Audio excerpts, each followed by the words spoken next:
सुप्रभात प्यारे बच्चों, कैसे हैं आप सब। बच्चों, आज हम अपनी हिंदी विज्ञान पुस्तक का पाठ 7 नटखट झपटू पढ़ेंगे। चूहा। इस पाठ में एक चूहा है, वो बहुत ही नटखट है। नटखट का मतलब होता है शरारती। क्या है वो?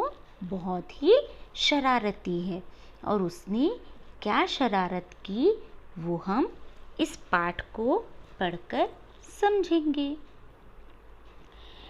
एक चूहा था जिसका नाम था झपटू।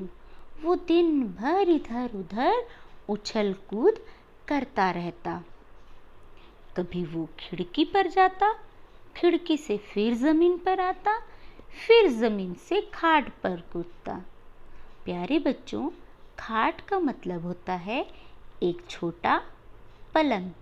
तो ऐसे ही ये झपटू दिन भर इधर उधर उछल कूद करता रहता था। एक बार जब वो खिड़की से खाट पर कूदा तो खाट पर रखा था ऊन। प्यारे बच्चों, ऊन जिससे हमारे स्वेटर बनते हैं और हम उन स्वेटरों को ठंड के मौसम में पहनते हैं।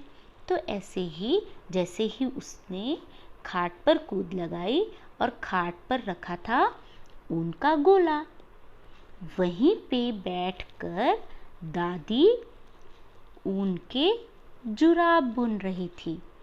प्यारे बच्चों, जुराब का मतलब होता है मोजे।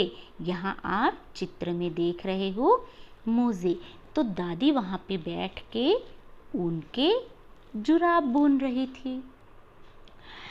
जैसे ही झपटू ने खाट पर कूद लगाई, वो ऊन के गोलों के साथ उलझता चला गया, उलझता चला गया। उलझता मतलब ऊन के गोले में लिपट गया और लुढ़कता लुढ़कता वो पूरी तरह ऊन के गोले में लिपट गया। अब झपटू ना ऊन से बाहर निकल पा रहा था और ना ही ऊन को काट पा रहा था। तभी उसने जोर से आवाज लगाई और उसकी आवाज सुनकर पापा चूहा बिल से बाहर निकले। बिल चूहे का घर, जो चूहे का घर होता है उसे बिल कहते हैं। तो पापा चूहा और मम्मी चूहिया दोनों बिल से बाहर निकले। झपटू की आवाज सुनकर पापा चूहा वहां पहुंचे और अपने तेज दांतों से उसके ऊन को क्या किया, उन्होंने कुतर दिया। कुतर दिया मतलब काट दिया। फिर झपटू को पापा चूहा ने ऊन से बाहर निकाल लिया। फिर झपटू बहुत खुश हुआ।